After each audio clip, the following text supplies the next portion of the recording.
Ganito ang mundo noon. Malinis, kaaya-aya, walang bahid ng anumang dumi o kapintasan.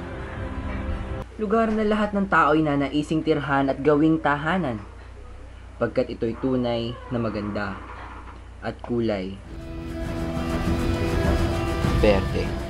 Ngunit walang bagay na permanente sa mundo.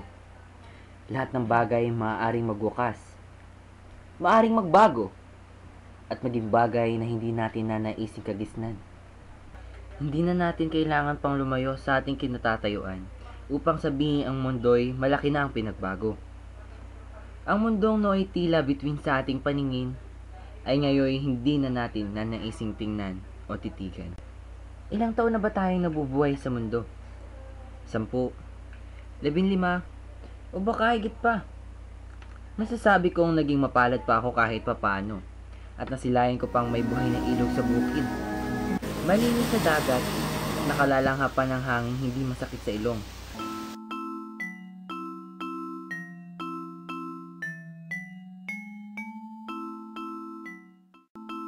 Apat na taon na akong pabalik-balik sa paaralang ito.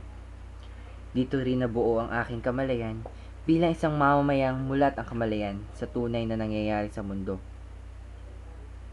At dahil ang paaralang ito ang pangalawa ko ng tahanan, kitang-kita ko ang unti-unting pagkawala ng buhay ng mundo dahil sa dalawang salita. Climate change. Paulit-ulit nating naririnig ang salitang ito. Ano bang mga senyales na ito'y ating nararanasan? Simple lang. Tumingin ka sa langit, dalawang magkaibang oras. Oo, sa una, maliwanag, bughaw at parang ang sarap ang kinin ng mga ulap. Ngunit maya-maya, andyan na ang ulan. Pero sino ba ang hindi mag-iisip na ang mga ito'y pawang nagkataon lamang? Na ang lahat ng ito'y sadya nang nangyayari. Tayong mga tao ay nagbubulag-bulagan sa mga epektong ito. Tila hindi natin nakikita ang mga bagay na unti-unting sumisira sa mundo. Nagwawalang bahala tayo sa mga pangyayaring akala natin ay tunay na nangyayari na talaga at hindi natin inaasahan na ang mga ito pala ang mitya ng tunay na pagkasira ng ating buhay.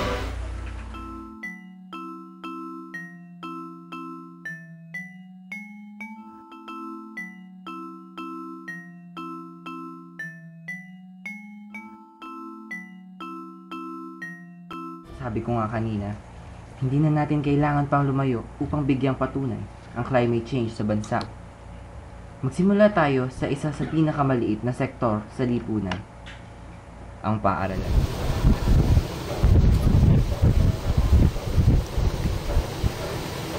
Ganito ang mundo ngayon. Luti at maris. Ngunit batid na natin ang epekto ng climate change. Halina't ating tunghayan ang iba't ibang pananaw ng iba't ibang tao tungkol sa climate change. Magandang hapon sa iyo, Majoy. Magandang hapon din, Harvey. Ay, tatanong ko lang, bilang isang estudyante at kabataan ng bagong henerasyon, ano napapansin mo sa lumalalang problema ng climate change at paano ka makakatulong? Napakaganda po ng inyong katanungan.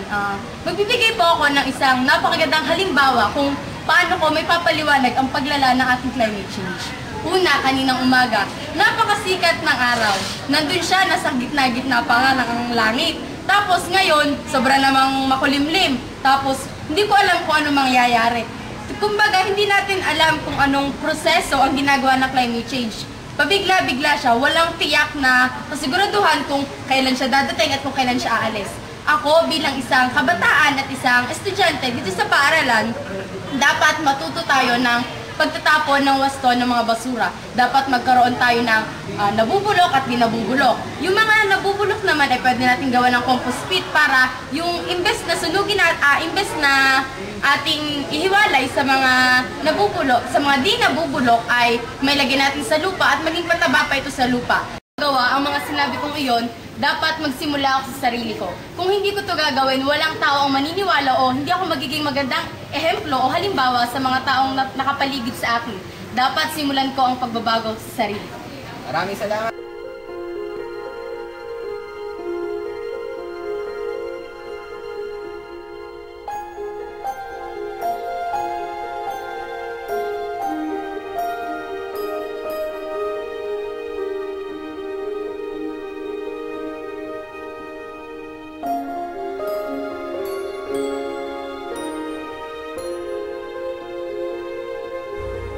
madumi, magulo, mausok, mga sasakyang malayo sa disenyong pinorma ng ating Panginoon. Matatayog na infrastruktura na mistulay pamalit sa mga punong ating sinira. Ito ang mundong ginawa ng sanlibutan. Sanlibutang walang pakundangan sa pinangalagaan ng ating mga ninuno. Po yung mensahe niyo po sa lahat po ng mga tao na makakapanood po ng dokumentaryong ito? Ano po yung gusto niyo pong ipahay sa kanila para po hindi lang po tayo ng taga-Ledo, pati po yung mga taga-labas ay maging bukas po ang isipan at tumulong po sa pagsugpo sa climate change? Okay, pagtulong-tulungan natin, pasimulan natin pasimulan nyo bilang mga kabataan na mapanatili ang kalinisan sa ating lugar at pagtulong-tulungan natin na makapagtanim ng mga puno para magkaroon tayo ng maayos, clean and green environment. Sir, maraming salamat po sa inyong oras. Tunay pong napakaganda ng mga inyong mga sinabi at sana po makatulong po ito sa paglaban po natin sa climate change. Hahayaan na lang ba natin mawala sila ng tirahan? Paano na ang ibang nilikha ng Panginoon?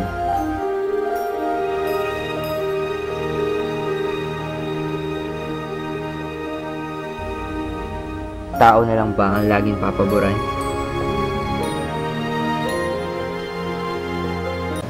Ano po yung maipapayo niyo or mensahe niyo po sa mga makakapanood po ng dokumentasyon ito para po mabuksan po yung isipan nila sa maaari pong maging epekto ng climate change sa atin po bilang mga tao po sa Caloocan?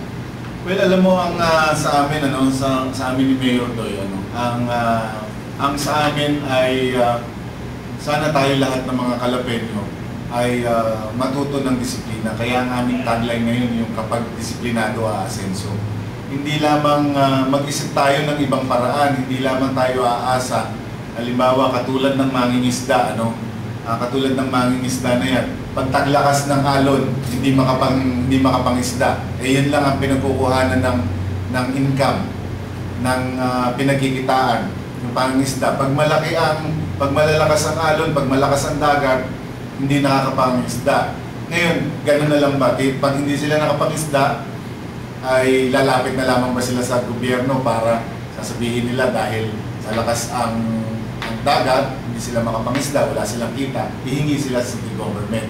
Ngayon may mga ibang paraan, bakit hindi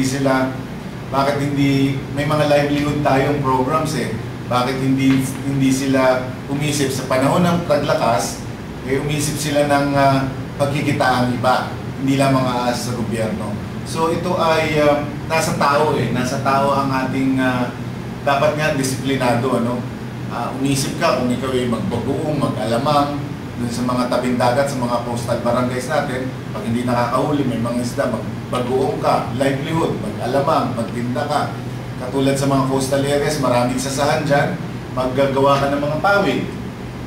At yun, may bebenta mo sa iba. Hindi lamang dito ka aasa sa pinagkikitaan mo yung pangingisda. So ang sabi ko nga ay ang gobyerno na andito lamang kami, si Mayor Doy, ako po bilang Vice Mayor, nandito lang kami para magbigay ng programa at proyekto na mapapakinabangan ng tao na makakatulong sa ating mga kababayan dito sa lungsod ng Calapan. Pero kung ang tao walang disiplina, hindi tumutulong sa gobyerno, aasa na lang lamang sa gobyerno, wala din.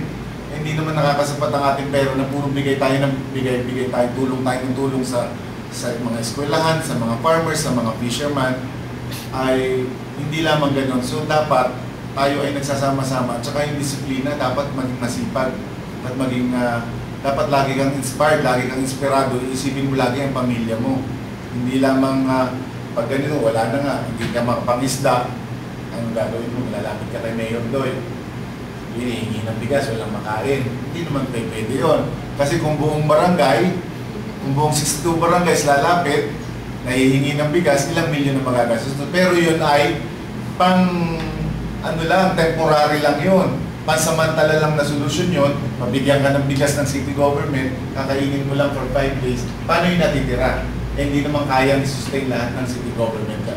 Pero kung may pakikitaan ka, nag-iisip ang ating mga kababayan, nag-iisip ng mga ibang livelihood programs, makakatulong.